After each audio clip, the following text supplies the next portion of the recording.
This is really what progress was made in the month of March.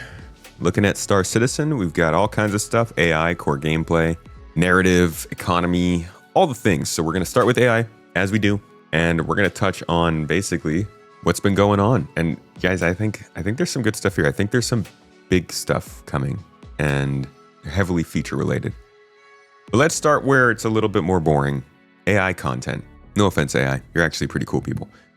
For the recent debut of Star Citizen's first alien NPC, Wicklow, AI content worked alongside the narrative design, animation, studio, and audio and character art teams to prototype the character's general and air traffic control behaviors. The team also took a more active role in prepping incoming audio and animation files from recent capture sessions. I like Wicklow. I like literally just what he represents. He didn't even have to be a Banu, but being a Banu is a nice little piece of spice, I guess. Spice of life. Development continued on new behaviors to support some of the story developments happening in the verse in the coming months. Finally, for AI, they revisited issues in the population behaviors of existing landing zones. The story developments happening in the verse. I don't think we have a video. Or they released one, didn't they? They talk a little bit about it here, I think. There's like some new narrative. I mean, this is what it's all about. These narrative additions that are coming, a lot of it comes from their focus on getting a lot more people into their motion capture studio, which they've been using for a long time.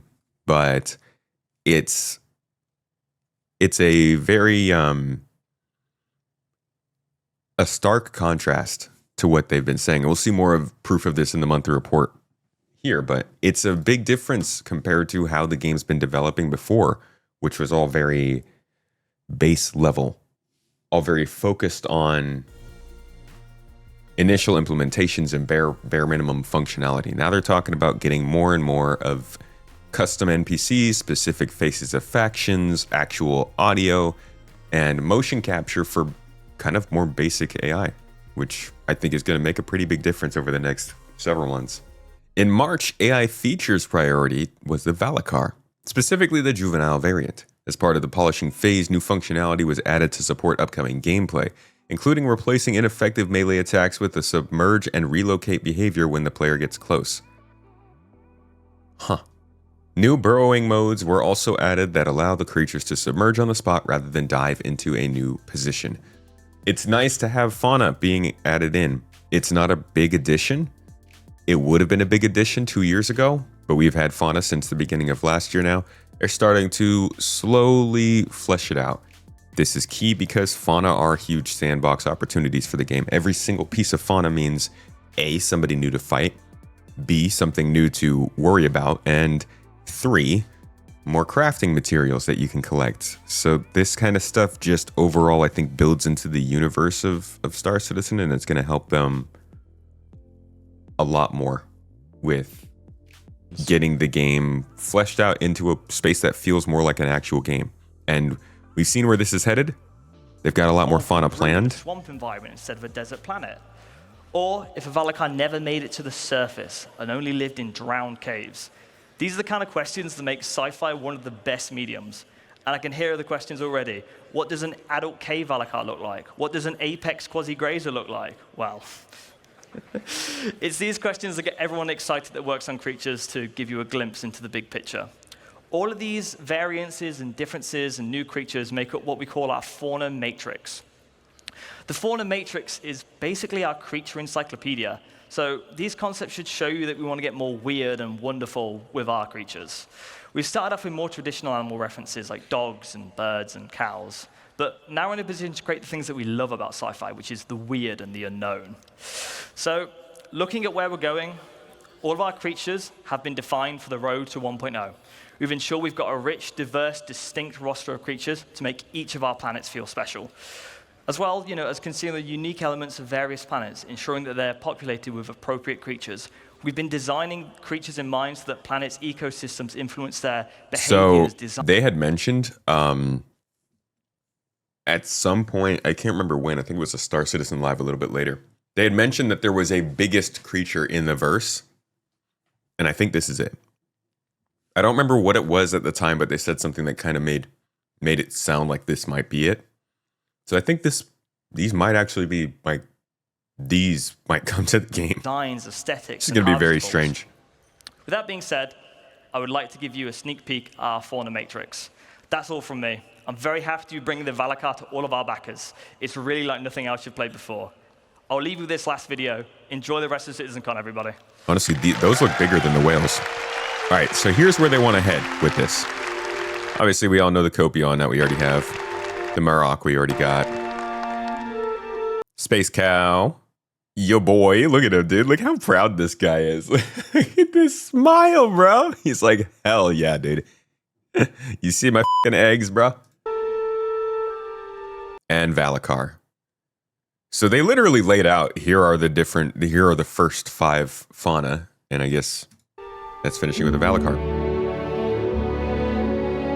But now it's like, okay, that, like, I don't expect that the way that these creatures start showing up, they're going to appear in the game in that direction. So now, after the Valakar, I think it's a little bit of a mystery what might be coming next. Because this was a very purposeful transition, right? They were clearly showing us how it's progressing. But after this, they're just kind of showing us all of them.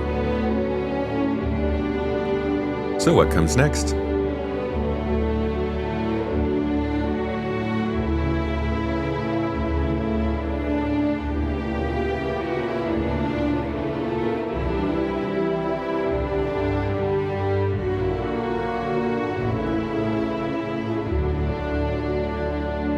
Whole bunch of new pets. Yeah, so this is where things are headed with AI, and I think they're doing a pretty good job with the whole fauna thing. We covered this like a year and a half ago. They were looking for somebody who could take their fauna pipeline and turn it into something that would start pumping out creatures, and apparently they found someone. Continuing on. New firing modes were added to give better control over the fire rate and damage per shot depending on whether the target is on the ground or the air. Bespoke firing animation variants were also added when firing at more vertical angles. The team also iterated on the Copion, integrating new chase technology for more effective attacks, including a leap. We'll talk more about the fauna around the game in a bit. We've spent enough time on that, but I'm liking finding them throughout the game now.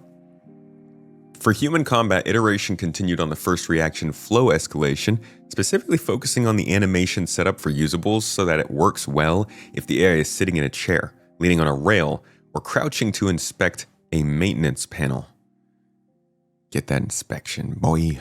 The team also progressed with reaction animations for when the AI detects compromised cover.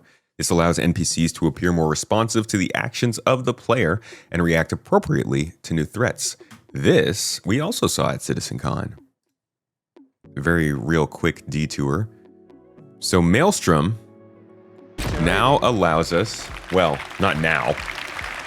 And destroying anything just makes So Maelstrom, for those who don't know, is the dynamic damage system that they're working into Star Citizen that is meant to change the way that ships break apart. It's meant to change the way that cover breaks apart. It'll affect how bodies take damage and show wounds. It will apply wear and tear and the ability to break down for your items, for your vehicles, for your weapons, all that kind of stuff. So here they're showing off the system and kind of the progress it's making in the engine right now. I think they got it working for Squadron, I think. But probably combining this with all the networking and stuff of Star Citizen is going to make it take a little bit longer. Here is with the introduction of Maelstrom last year. Obviously, we knew this would revolutionize how you guys are playing. And we did have to find a solution to handle all the destruction you get to. So you would destroy so much stuff in this world that we had to... It's very Battlefield in nature, which, by the way, can I say the new Battlefield that keeps getting leaked is looking pretty freaking good. Find a solution, right? So this is why we approach the coverage generation navigation mesh as it is, because there is just no way for us to predict anything that you're doing, and we want just Maelstrom to be another trigger for word evaluation. So as you see, this is all dynamically generating. And destroying anything just makes the war be reevaluated. So, as you see here, we can have also lots of rules. So you can. I love how when he broke the wall there, it had like the kill confirmed sound. It's just the rock pops off. You can hear it if you listen really closely. Just makes the war be rebalanced. So, as you see here, we can have also lots of rules. So you can see that a bit here. But when things break, first they invalidate, and then when they rest, for example, we can decide when is a good moment to regenerate so that we also don't waste. All right, so clearly destructible environments in a game like this are going to be pretty hard to do, but also with all the NPCs moving around in different places, they have to build a system that allows them to react. Now, don't get me wrong, this isn't some new revolutionary thing. Like, I don't even think CIG is trying to point this as being something that changes the industry. This is just taking something that you might find in the Frostbite engine, which handles dynamic destruction, already has systems that make AI react to that destruction, and already has all of the other, links in place to make that destruction actually factor into the rest of the game. That didn't exist in CryEngine, and so they are building it for Star Engine right now, which is CryEngine. So when we see things like this, that AI can now detect compromised cover. This is them building the game engine, and it's an advancement that hopefully they will never have to do again, and the kind of thing that, like, once we get to a certain point, they can turn to pay attention to other things that matter a little bit more. But this will be good for NPC FPS, and a lot of the locations in Star Citizen have a lot of FPS. Similarly to this, the team is refactoring the response to combat tactic events, such as needing to reload. This is now done within the tactic behavior itself, rather than at a higher level, which allows more customization depending on the current situation, leading to better and more responsive behaviors. AI Game Intelligence Development Team, what are y'all doing? In March, Game Intelligence Development had two main focuses: the full implementations of views and organization and analysis for Mission System 2.0. Mission System 2.0. For views, future-related tasks are now functional in StarScript, including representation in the script graph. The team also included the new input and output visuals, which makes them more distinctive. While information on the task number was added, an update was also made to the master graph to integrate views into the various functional connected states. This is still a work in progress, with internal testing beginning soon. For the mission system, the devs continued to explore ways to build a system that will be more efficient and simpler for the game designers to use. There are a lot of words there. So what we're looking at here is StarScript. And StarScript is what they have named their older system, which we used to hear about almost every single monthly report. Seriously, if you've been watching these monthly reports or come into the stream for more than, say, a year, you probably remember very well how every single monthly report, we would go over something called Subsumption. And we would look at all these old freaking clips from like way back in 2017 of this terrible interface that, 2018, that like you get what it's supposed to do. It just doesn't look super great to run. So we saw how this kind of developed over the years, and we saw like another version of this actually not long ago. This is 2023. But the first one we saw, this is kind of the system that is used to run AI. It's a logic system. If this happens, go to this. If this happens, go to this. If this happens, go here. But if this happens, go over here. That kind of thing. It's a flow graph. The future one that we saw in 2023, this was for a mission. So this is initializing a mission, comparing the variables of that mission, sending the event to mission instance, making the objects, running the mission, that kind of thing. Still uses the same system, different application. This has all been wrapped up into, well, I guess there was one more chance we got to see of this. This is still 2023, but again, showing another interface of this. This one actually looks a little bit more like the original we saw, but you can see it had this very clear style throughout this whole time. They recently turned this into what is now called StarScript and is going to be running all of this as well, but looks a lot more polished, a lot better to use. And as we've been reading over the last several months, they have been doing quite a bit to make sure that this is more functional for the team and easier to use. So all of these kinds of updates we see where they're talking about StarScript, they're talking about Mission System 2.0. This is all in this kind of internal tool. When you're a really big company, you got to make software for your own company. It's weird. AI tech. Last month, AI tech continued to work on features that will improve overall detail and quality, including finalizing work for the spatial priority solver and priority beacon system. AAK, they said beacons. They also integrated these features into the navigation, pathfinder, and tactical point systems to help better prioritize and solve requests sent by NPCs close to players. Regarding tools, work was completed on StarScript views to allow the designers to group behavior functions and callback logic. Following this, work began on visualization improvements for the subsumption. There it is. They said it. They said it. They have to. You can't not say it. You got to say it 3 times. Make it show up. Additional adjustments were made to AI ship logic to enable it to work correctly with the new flight modes. I wonder if that means the changes that we haven't seen yet with operator modes. It must. The team is currently working on NPC cover generation, optimizing places where cover will be generated, allowing it to be marked with various flags for better context during combat scenarios. You know what I just realized? We didn't actually cover the AI moving between cover from Maelstrom. I just kind of showed you Maelstrom. Oh well. Just gotta take it and believe it. For the navigation system, the devs fixed various bugs, including issues with tile triangularization, generation cases, and an object container export case related to navigation data. Of course, they're currently progressing with improvements to 3D navigation for spaceships and NPCs in EVA. Didn't I read that last month? Could have sworn I read that exact sentence. Last month, the AI tech team progressed with work that will allow them to voxelize huge areas for 3D navigation. This will be used to create paths for AI ships and EVAing NPCs. They're currently progressing with improvements to 3D navigation for spaceships and NPCs in EVA. So it's like this, just the same work, they just said it differently. It continues. All right, animation team. The animation team continued developing various sizes of Valakar alongside making updates to the Copion. That makes it sound like there's going to be 17 different variations in size, which I hope there are. They also updated AI background animations and added disabled animations to the Argo Atlas. New AI facial animation content was completed too, including for the Banu mission giver Wikalo. Wonder how different his animations are. The face folds. We got different face folds as tree people. Art on the character side. In March, the character art team continued to work on a new creature for the PU alongside Starware Art Det. They also kicked off new heavy armor and continued creating various rewards.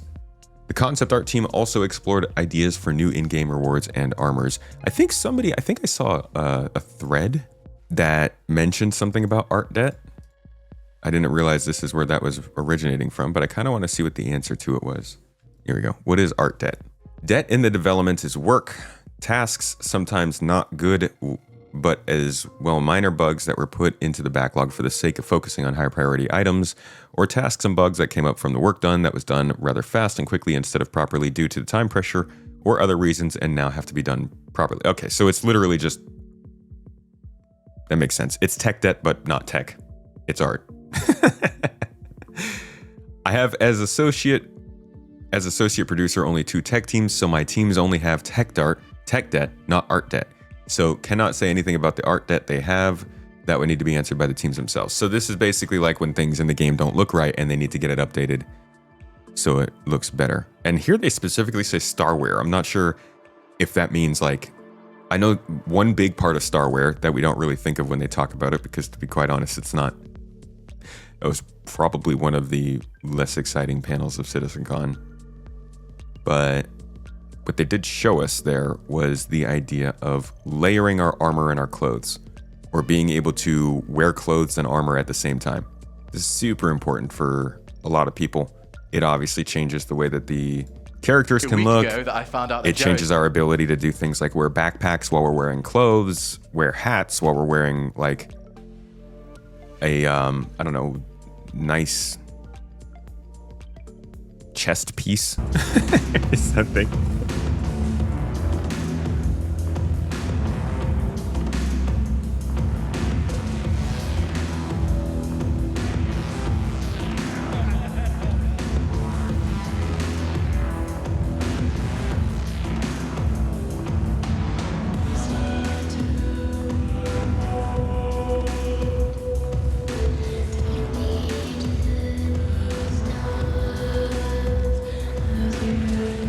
These dances, though. I want to believe these are all Chris Roberts mocapped. But yeah, essentially just the idea of armor and clothes being layered. I'm wondering if that might be part of the art part of this that they're talking about. They also kicked off new heavy armor and continued creating various rewards. We saw that. And more in-game rewards is nice. I think Wicklow is the first time we're getting true in-game rewards for doing something that isn't money. And it's nice because they started talking seriously about that like CitizenCon 2023. And then they took a long time to do it. Alrighty. Art on the ship side. This is the part that gets all the folks excited. This is where I saw all the videos coming from, like within 2 hours of this thing coming out. In March, the UK-based vehicle content team completed the Drake Golem mining ship and the Argo Atlas geo mining power suit. Got to play with both those on Wednesday. Good times.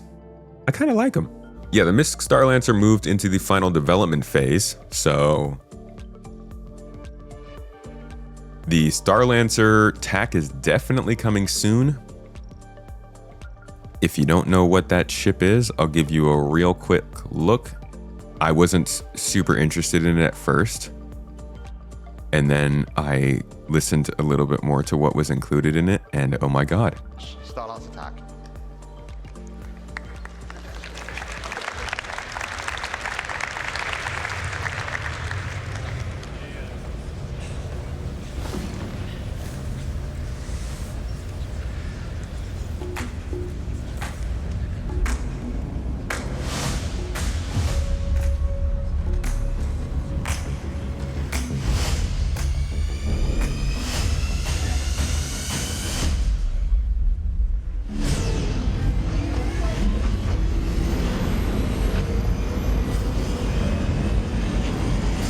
Wait, that's not even this is the max.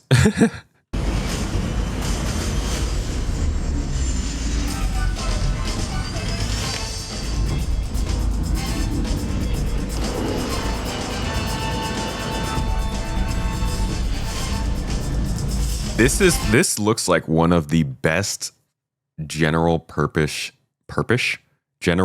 ships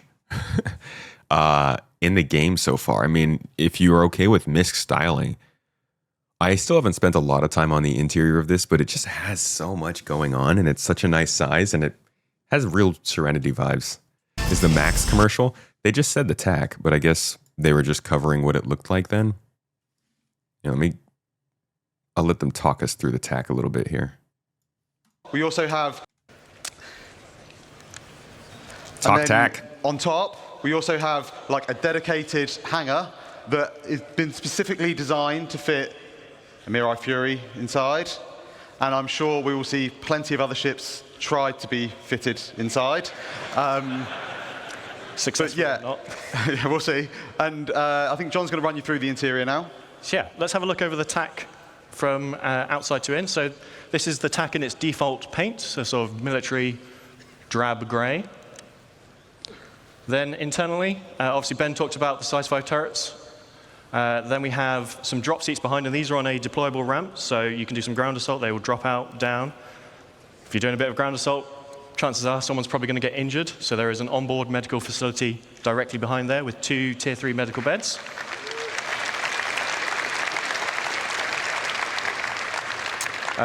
Upstairs, obviously, there is the Fury hangar. Behind that is engineering. And then forward of the hangar is the refactored habitation and mess hall area, which is specific to the tack, just because there's so much other stuff crammed in there. We had to redo the upstairs of it, basically, to fit that in. And we'll go over the more normal layout shortly. OK, so yeah, to sum up, I think the attack's obviously going to bring a lot more firepower from the other variants. Its shield's been boosted up to two size 3 shield generators. It's got the med bay with the tier 3 med beds, drop seats, it's got the hangar, and it's still able to carry up to 96 STU of cargo. See now, And you can secure it today by what going does this start to sound like to you? for Honestly, it sounds kind of Carrick-like. Med bay, plenty of seats for people to sit in, and like, I know that's not super important yet, but at some point, people are really going to want to just sit down. It's already annoying with the force reactions. Once we have like the physics and gravity settings in the ships, I think it's going to get kind of annoying. So having all those seats you need, you got plenty of defense. You don't have to feel unsafe when you're flying around in this thing. Still plenty of storage, so you can carry things around. Space for a freaking snub fighter for defense or a runabout. And then also, I think space for a small vehicle in the bottom. Like, this is such a great package for like a 4-person crew.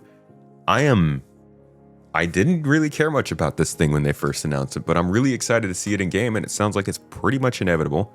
I would guess sometime between now and June. This could be their 4.2 ship, or it could be something that they release earlier, possibly at Invictus. Don't know.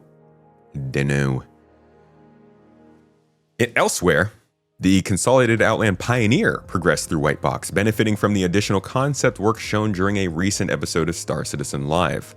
This was a great look at some different ships. We saw this RSI salvaging ship. We saw a little bit of a new Kruger ship, I think. But we also saw plenty of Pioneer work, compartmentalized with color palette. which I think does a good job of giving us a better look at Pioneer's finalized, not Pioneers, Consolidated Outland's finalized design style. It's actually got a decent, it looks like a cross between, let's see, a little bit of Argo with the industrial patterning, I think a little RSI with the kind of utilitarian but nicer design, like not quite Drake. And it's got some of its own language in there. I think this is great. I'm glad that the Pioneer is making progress, but if this ship is hitting White Box, this ship's huge. This ship's absolutely massive, and excuse me, if they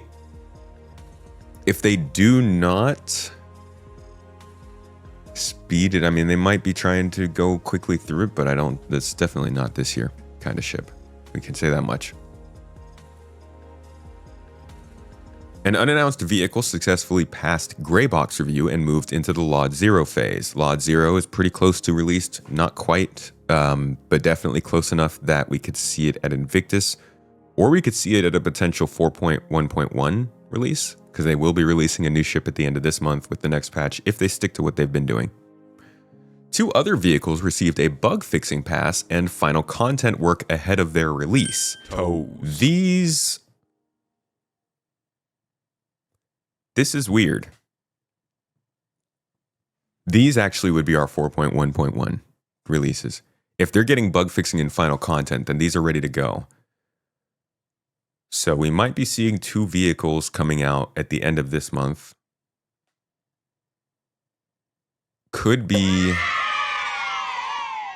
It could be a variant of the CSV. It could be, also keep in mind, it says 2 other vehicles, so they're not unannounced. They're not unannounced vehicles. Not necessarily, at least.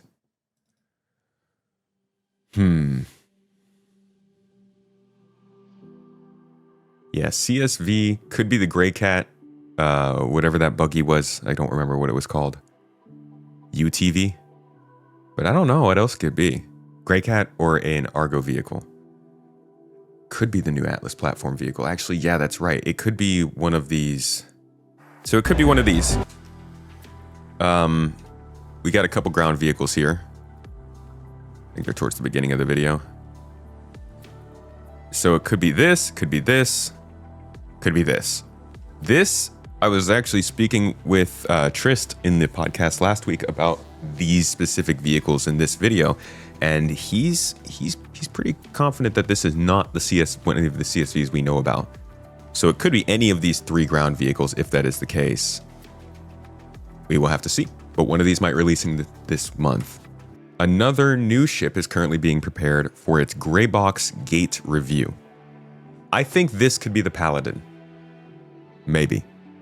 Because in January, we got news. November, December. Yeah, so if you look at November, December of 2024, what they had to say about the ships they were working on was that several upcoming vehicles progress through the white box and gray box stages, including the Consolidated Outland Pioneer, the Drake Ironclad, Anvil Paladin, Starlancer TAC, Argo CSVM, Apollo, and Perseus. Now, look at the ships that we're hearing about today that got worked on in March. We've got the Perseus here. We've got the Apollo here. We've got the MISC Starlancer TAC here. But we're missing the CSV, we're missing the Ironclad, and we also have the Pioneer here. So I think we're just missing the CSV and Ironclad as far as these mentions go. Where were we? Yeah, CSV, Ironclad, and Paladin. These are the only ones that didn't get mentioned here. Now, the Drake Ironclad guys, I'm sorry, but I don't think they're currently working on that. We can continue through this, but I don't think they are. Maybe. The CSV could be one of these. It could be this, one of these vehicles right here, 2 other vehicles that they're mentioning. But the Paladin, I don't really see any other reason for the Paladin not to get mentioned here. Considering it was going through gray-white box, it's about the size of the Valkyrie or the Redeemer. It's not a huge ship. I could see this getting through gray box, although hitting its gray box review right now, I don't know if it's going to be able to make it to Invictus. That might actually fall behind Invictus now that I'm thinking of it. But we'll see. The North American-based team progressed with 2 upcoming RSI ships. The first, the Apollo, successfully passed its white box review gate and moved into gray box with support from the concept team on the medical room design. See, I want to hear with support from the gameplay team. That's what I want to know. I want to know that the people who are working on medical gameplay, oh man, guys, I just want that confirmation so freaking bad. I want to be able to scroll down the core gameplay and see them say anything about medical, just so we know that they're not about to release the Apollo with no changes to medical gameplay. That would drive me up the wall. I really hope they don't do that. Some aspects of this ship progressed significantly due to utilization of the extensive RSI kit created for the Zeus and the Polaris. The second, the RSI Perseus, passed its white box review at the start of March. Like the Apollo, some areas progressed visually thanks to the RSI kit. Neither of these ships are coming this summer. I think both of them might come out at the end of the year. Maybe one CitizenCon, one IAE, but these are still well in their development. What else is there? Work continued on 3 unannounced vehicles as well. A variant of a popular ship passed gray box review. Another variant is approaching gray box review, while an all-new model entered production in preparation for its white box review in early April. All right, let's rip this apart real quick. So 3 unannounced vehicles as well. First, a popular ship variant. Second, a different variant of something else. Third, an all-new model that's completely unannounced, I assume. Yeah, I mean, they said unannounced. So none of these are announced. One is a variant. Well, 2 of them are variants and 1 are all new. But they say unannounced vehicles here. And then they say this one is a popular ship. The other 2 they don't say are ships. So these might both be vehicles. Another variant of a vehicle could be a CSV, could be an Atlas, could be a the other Atlas. it could be quite a few different things. You know what I would be really interested in seeing is if this was a variant of an actually like an old ship. Yeah, like a Cutlass or an Avenger. Them doing a variant of a really old ship would give them a very easy in on updating that old ship to the current standards, which CIG, we would love that. I would make you fresh pancakes if you focused on that. I promise. Because we really want to get old ships updated. It would be just the darndest. Cutlass purple food truck variant. Hell yeah, dude. I want to do pizza deliveries, okay? This is what would make the world go around. This is what would fix the UEE. It would scare away. It would actually probably bring the Vandal together to celebrate and party with us, the Jean, and the Banu over pizza deliveries. Cutlass purple to save the world. Right here. Oh, let's see. They've been putting in starter ships for professions lately. So we got a salvage starter with the Fortune, which they could probably go smaller with now that we've seen what they do with the mining, but let's stick with that. Salvage starter with the Fortune. Mining starter with the Golem. We've already got all the combat starters you could possibly want, so let's not talk about those. There's no reason to have a tow truck starter because nobody gives a crap about that kind of gameplay right now. What other starter ship profession do we need? Box delivery, we've got that. That's just your average small ship. A starter. Yes. Oh, I guess it's the RSI ship that's going to be the salvage starter. That's like the golem of salvaging. We don't have any other dedicated professions that need a starter right now, huh? Did they get starter ships for every profession after the RSI thing? A refueling starter would be weird though, like, cause you kind of need your tanks to be bigger than the ships you're refueling. Maybe a repair. Would they dare? Would they dare to try and make a starter repair ship before? I mean, that would be actually... No, we would need to have the systems. We would need to have hull damage. Well, with engineering, there's no more... Hull damage is a separate thing you can actually repair. So if the most basic version of a repair ship only did hull damage, and then maybe had like a little inventory for a component or two, some fuses, and additional repair stuff, that would be like a repair starter ship, huh? And they're working pretty deeply on salvage. Engineering gameplay is definitely coming up soon. TM. I'd put that on my short list. Fortune is not a starter. Yeah, so the RSI salvage ship is going to be the one that they're probably making fit that position. Did they say it has an interior?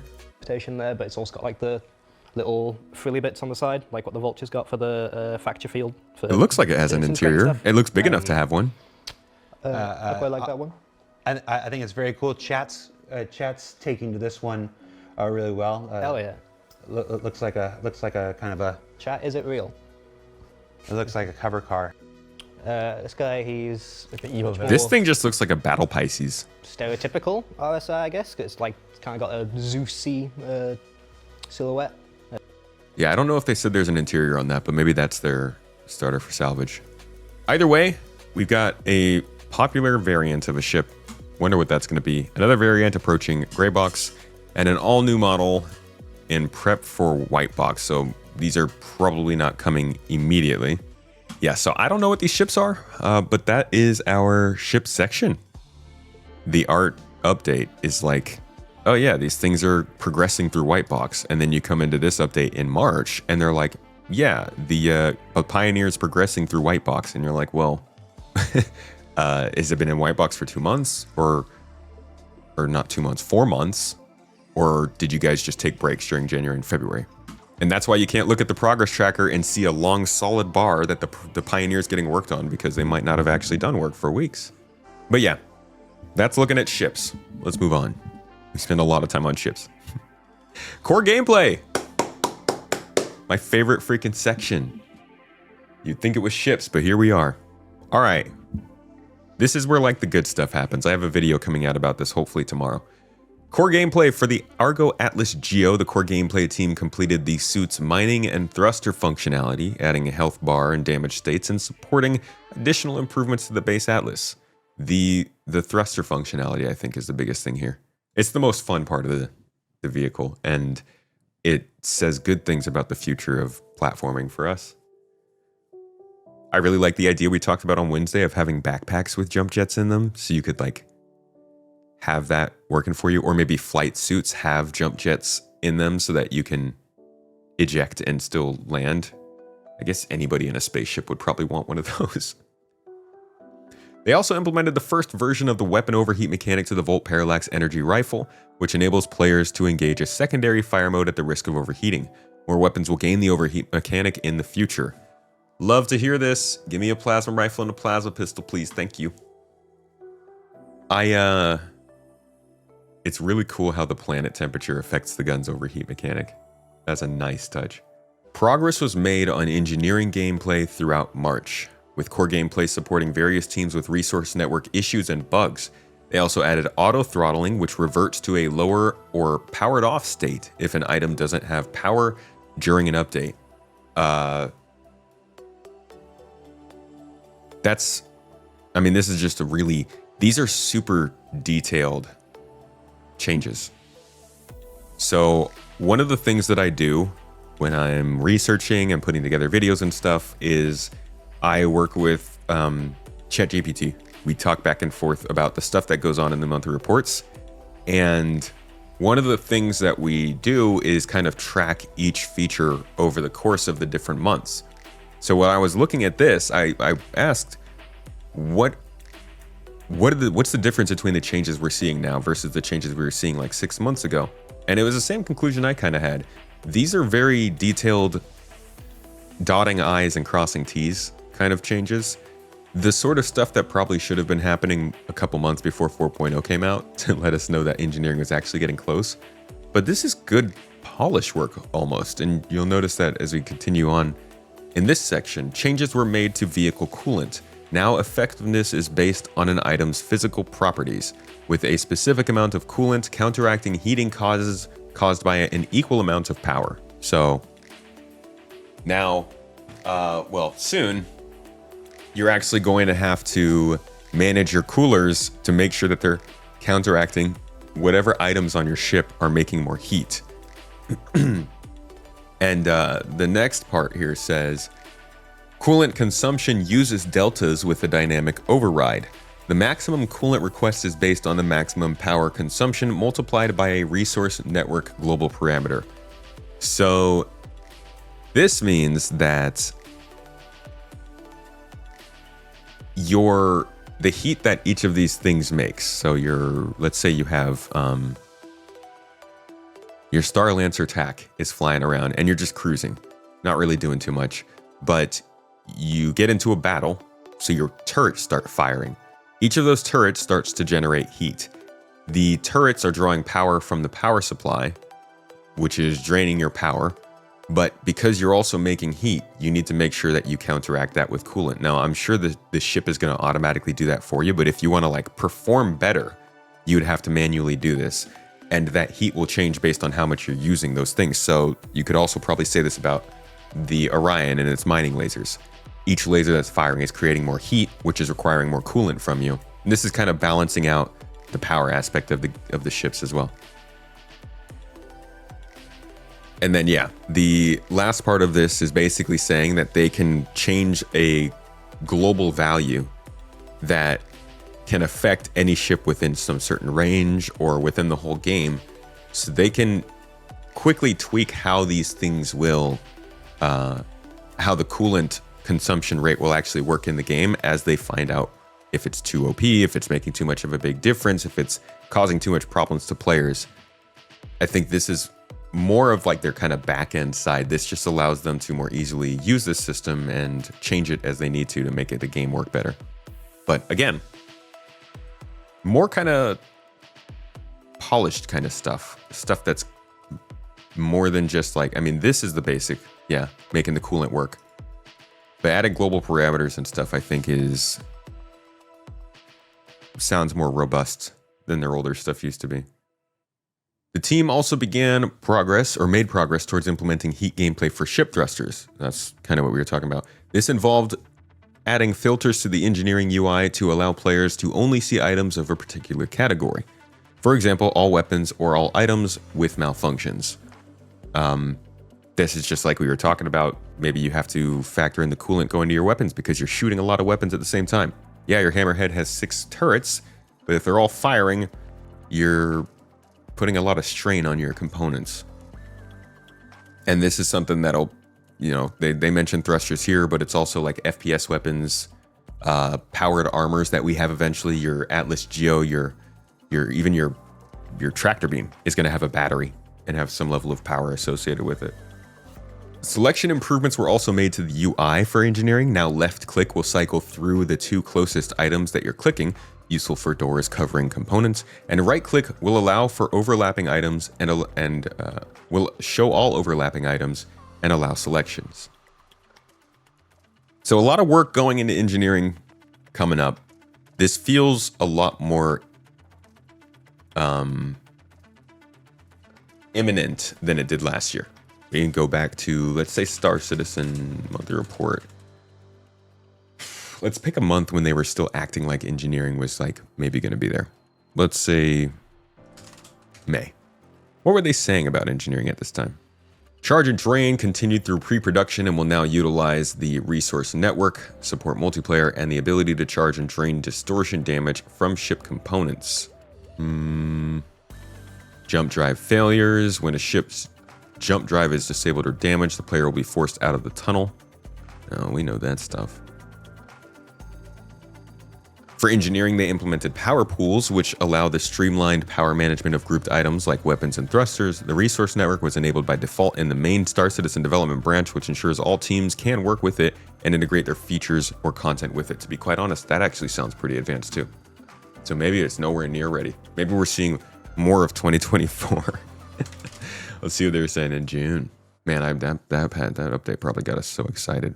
Actually, I don't see anything about engineering here. Just transits and spawn closet. Huh. July.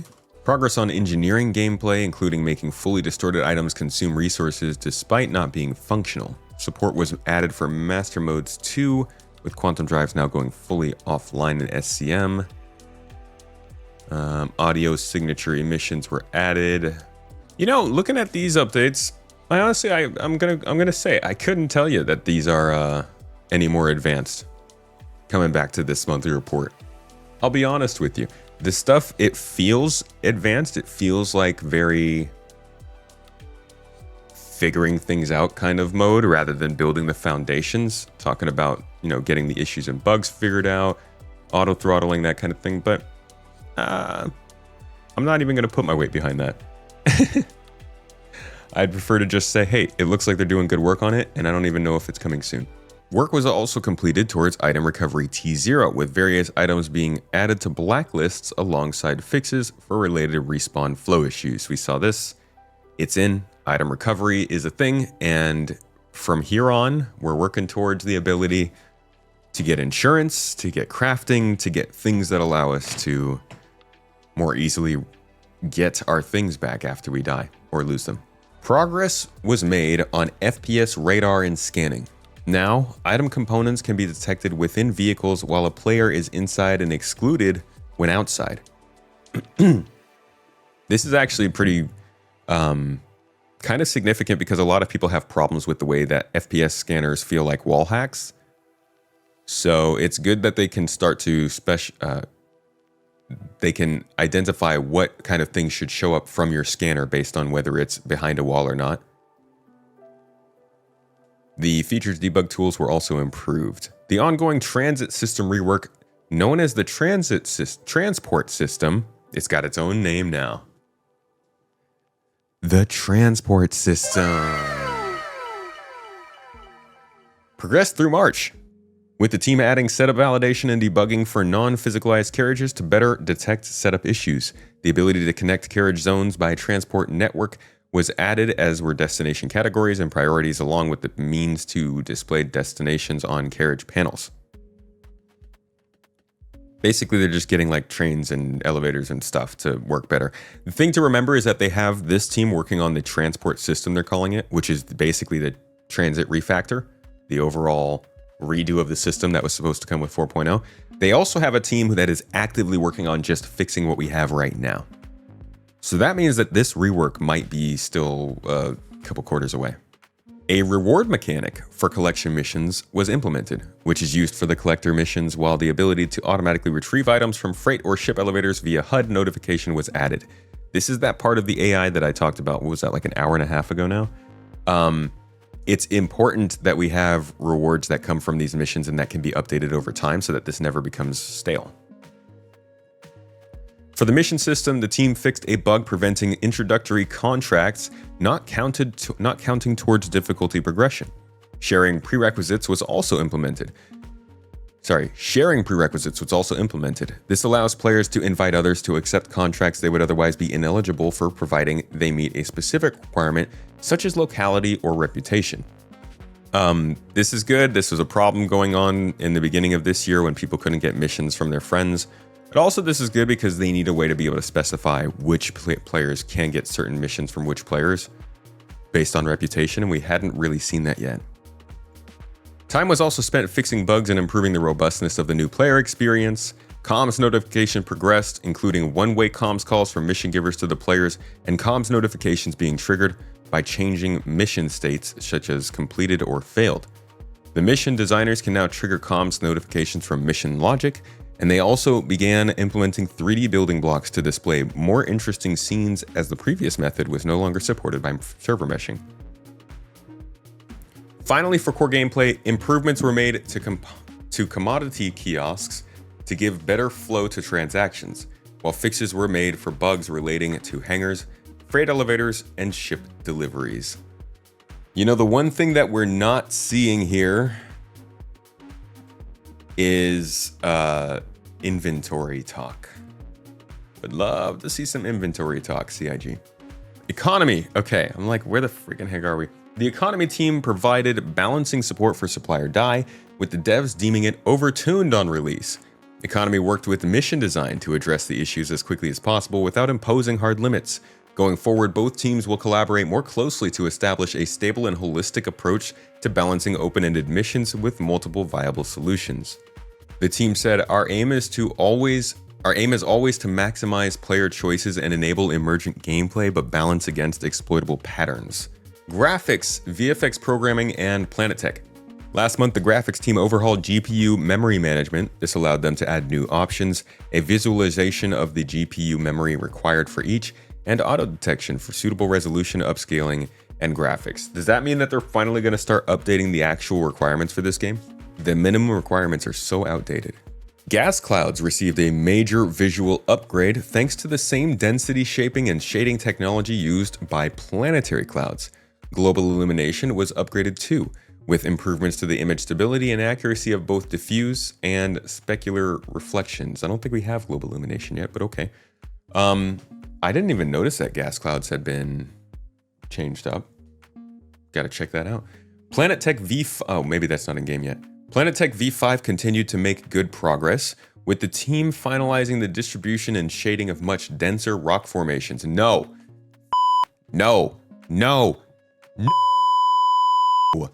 If we're getting denser rock formations, can we please get no rock formations in some places? The virtual terrain system is also closer to completion, with runtime compression being worked on next. They better freaking...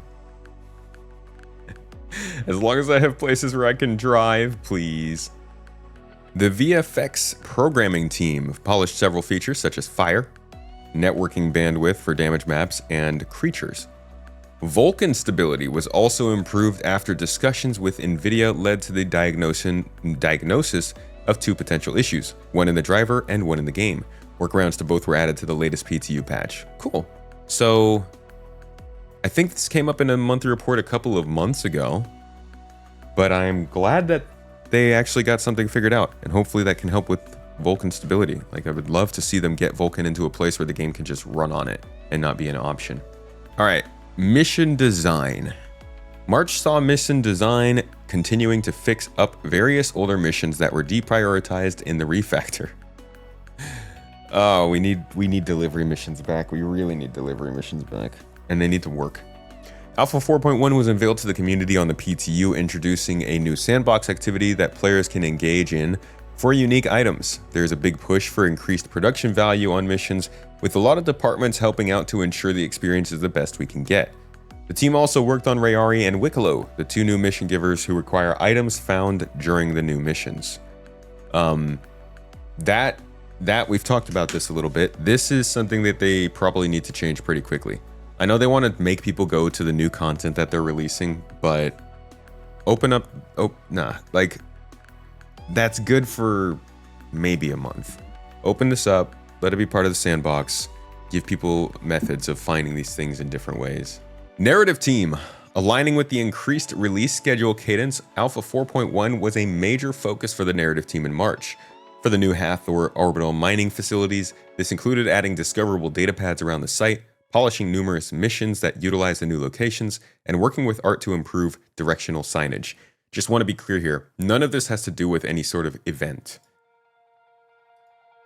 Discoverable data pads is just lore defined. Numerous missions are coming from contracts that you can get at any place in the system, and art to improve directional signage is just literally world building. Okay, it's a little bit of help in moving around the specific locations, but you don't have to be doing the event Align and Mine or whatever you want to call it to enjoy the Hathor locations. I would just check them out. The patch release also brings the major milestone of Star Citizen's first alien NPC, the Banu trader Wicklow. I mean, our first NPC we can talk to. I hope they get him into the game in his shop soon. We had a lot of fun creating I guess that wouldn't really work because there's so many locations. We had a lot of fun creating the character and making the Emporium a place players would enjoy exploring.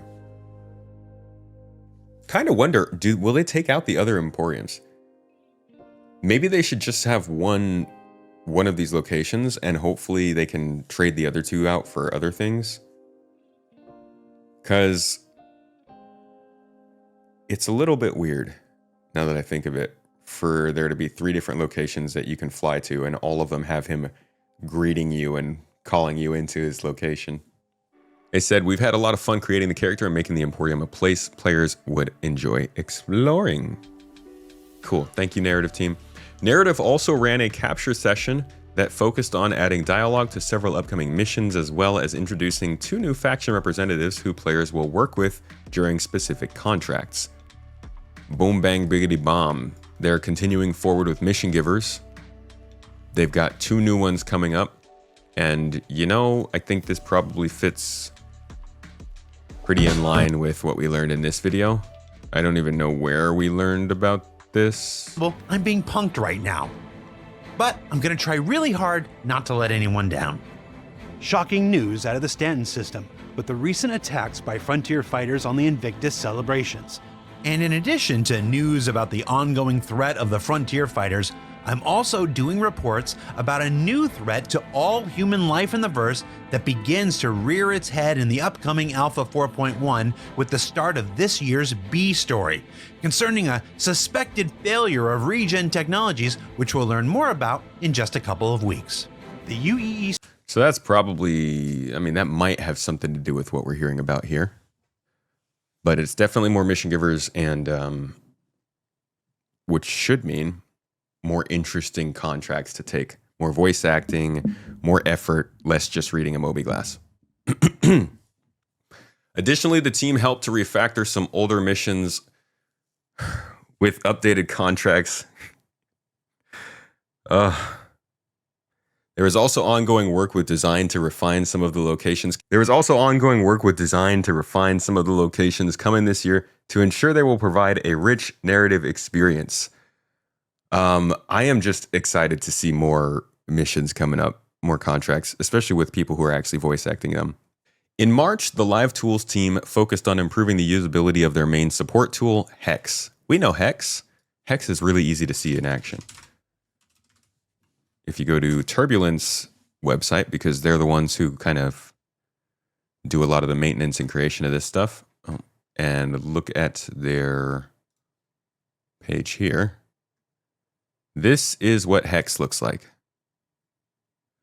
It is basically the tool that they use to track players. I'm pretty sure that's what they're saying here.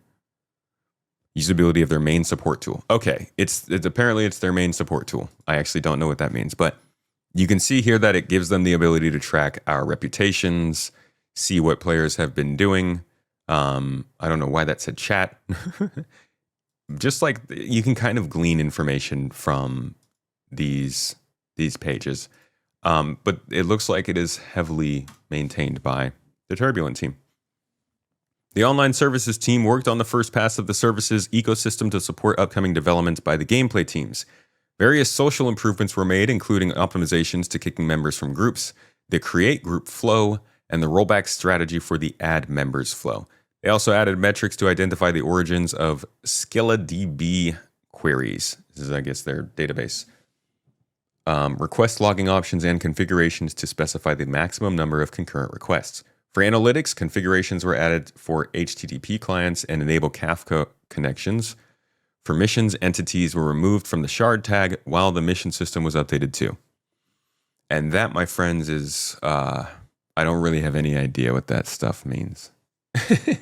All right, R&D from last month. In March, gas cloud detail rendering was improved using techniques used by planetary volumetric clouds.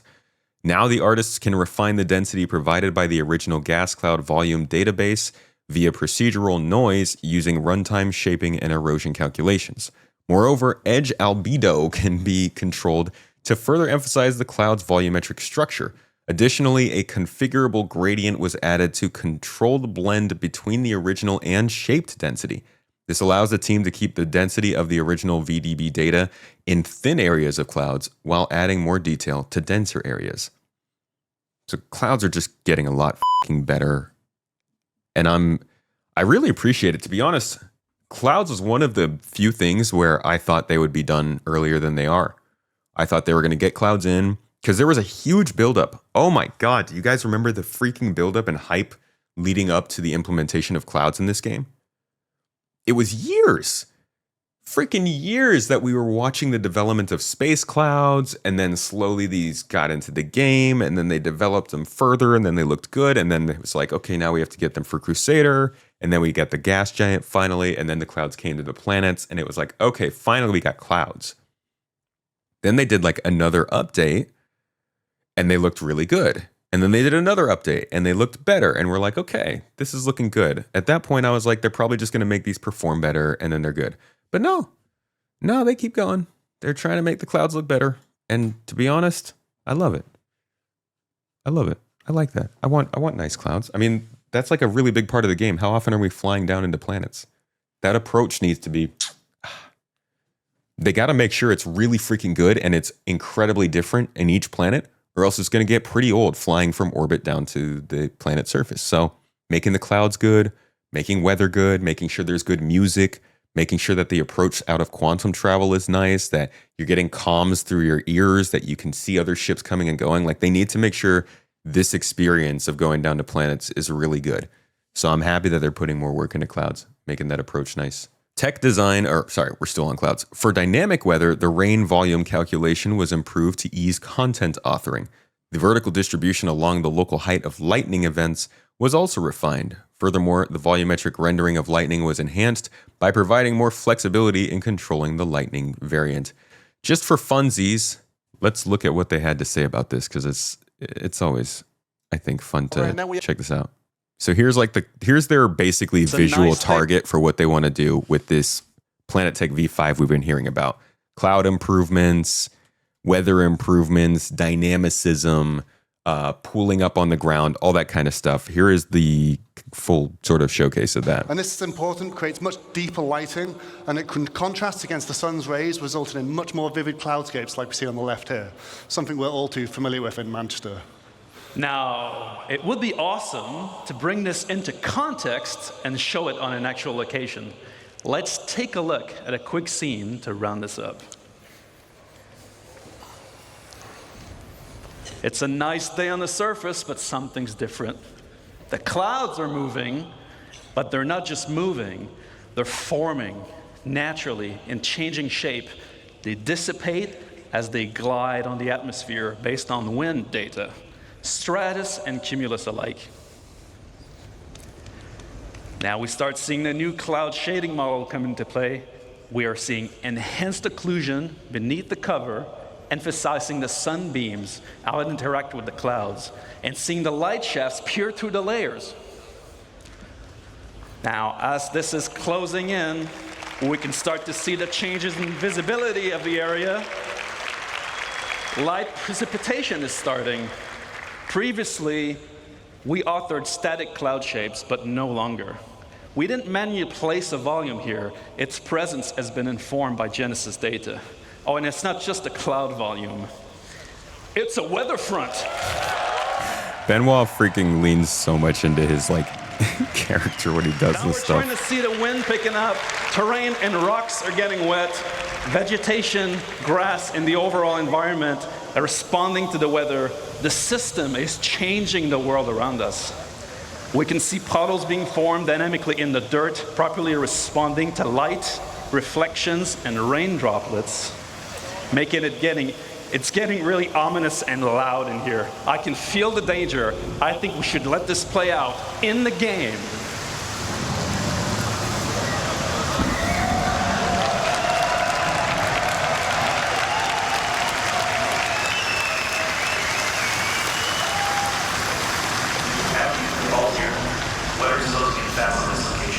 Conditions are deteriorating. Severe items. We need to leave now. Get back here.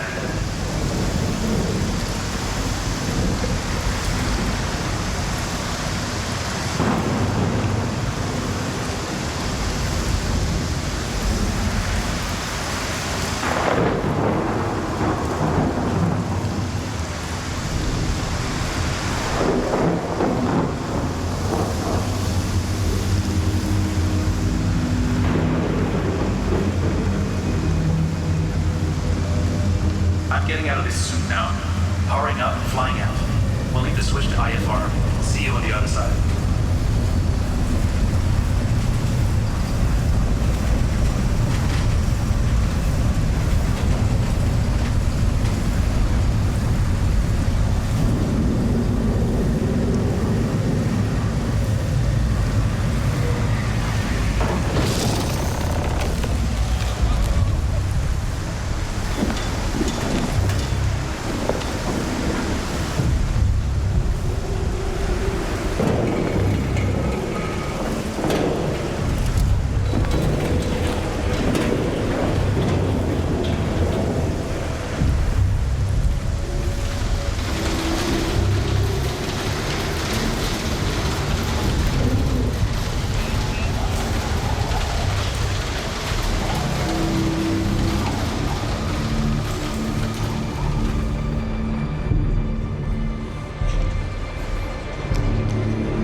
You can actually tell, well, okay, so the whole idea that this is a render and not gameplay, there are a couple visual glitches that you can tell it's in engine.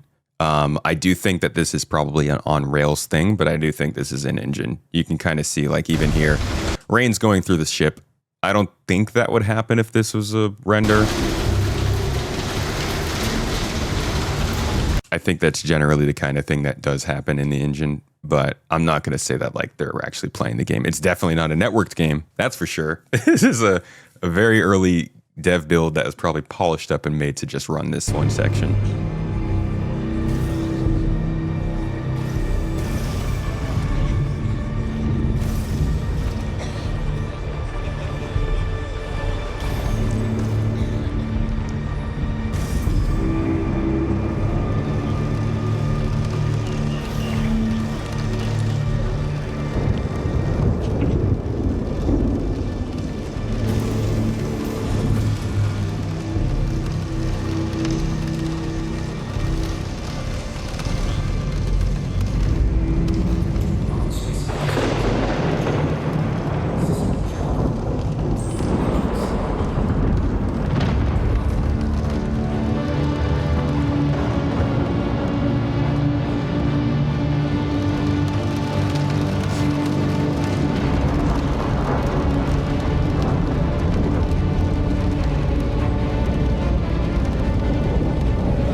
Yay!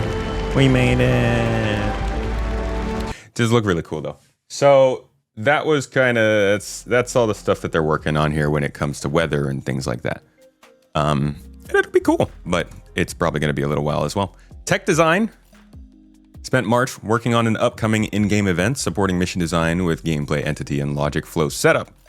Probably whatever we're going to see with 4.1.1, which I'm guessing is this new regen stuff that they're kind of starting to tease on the loading screen and whatnot. VFX progressed with their tasks for the Valakar. They also supported the locations team with effects for Alpha 4.1's new mission locations, including the orbital laser platform, borehole cave, and satellite dish. Again, mission locations, not event locations. Crucial. It'll always be here. And the Valakar is good to see. I think we'll probably see the full-size Valakar sometime this summer. So yeah, that's your monthly report, folks. I hope you got some good information out of that. Some background knowledge, something maybe to be happy about, something to be mad about, something to look forward to, something to look back from. And yeah, next one next month. Same place, same time-ish.